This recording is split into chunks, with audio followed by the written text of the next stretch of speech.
Back in 1986, 1 million years ago, there was a little democracy on the western coast of South America called Ecuador.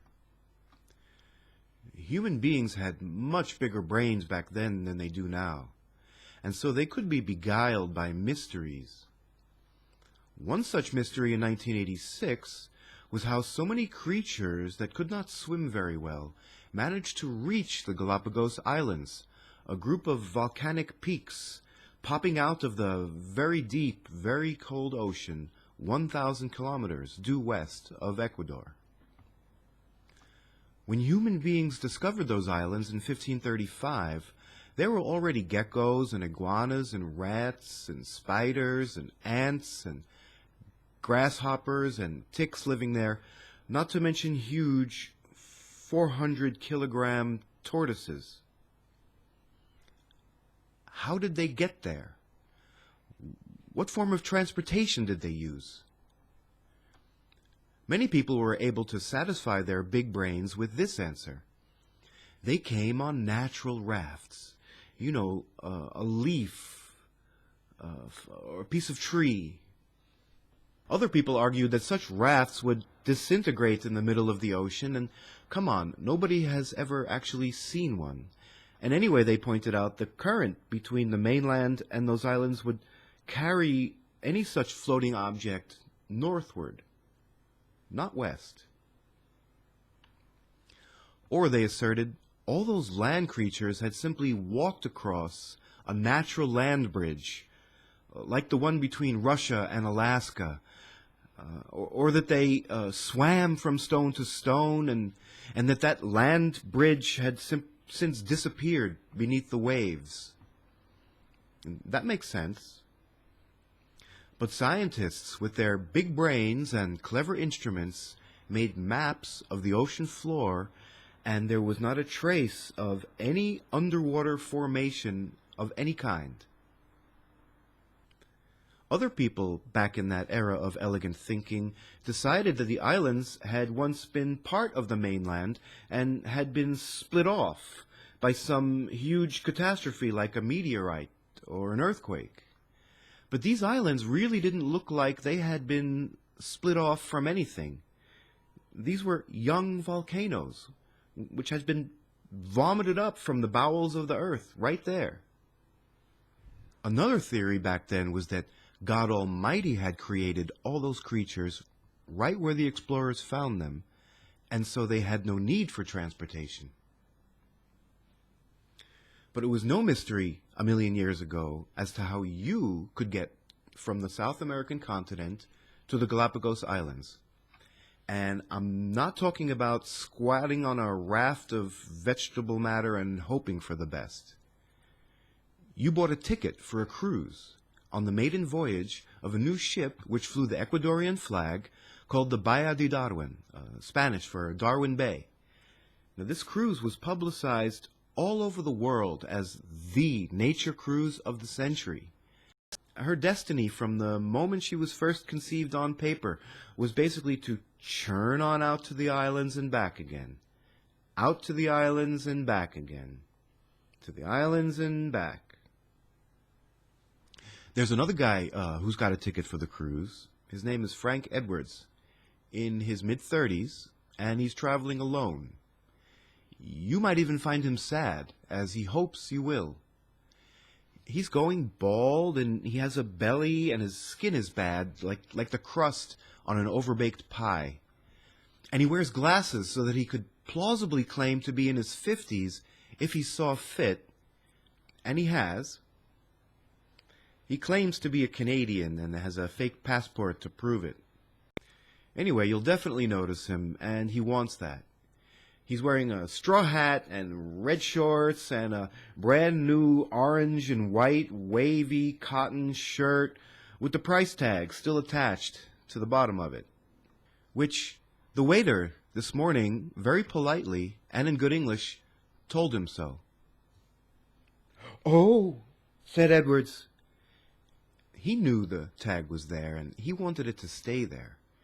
But he went through a charade of self-mocking embarrassment and seemed to be just about to pluck off the tag when all of a sudden, as though overwhelmed by some great sorrow he was trying to flee from, seemed to forget all about the tag. Edwards was a con man, a fraud.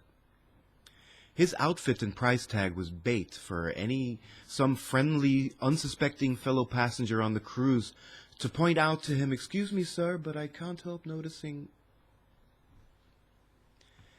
It's hard to believe that people could have ever been as brilliantly cunning and tricky as Frank Edwards until I remind myself that every adult human being back then had a brain that weighed about 3 kilograms. There was no end to the evil schemes that a thought machine that oversized couldn't think up and pull off. So I raised this question, although there's nobody around to answer it. Can it be doubted that a 3-kilogram brain was the fatal defect in the evolution of the human race? The ship, of course, was named in honor of the scientist Charles Darwin. In 1835, when he was 26, on a mapping expedition, he visited the Galapagos Islands, and he wrote of how uninviting they were at first sight, how the entire surface was mostly volcanic rock and ash and caverns of lava. You know, you could see the aerial view on Google Maps. They're nothing special until he noticed something peculiar about them. Darwin did not change the islands, only people's opinion of them. That's how important opinions used to be back in the era of great big brains.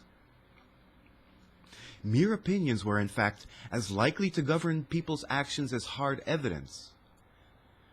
But opinions were subject to sudden reversals. So the Galapagos Islands could be a hell in one moment and a paradise in the next. And Julius Caesar could be a statesman in one moment and a butcher in the next. And Ecuadorian paper money could be traded for food, clothing, and shelter in one moment and line the bottom of a bird cage in the next.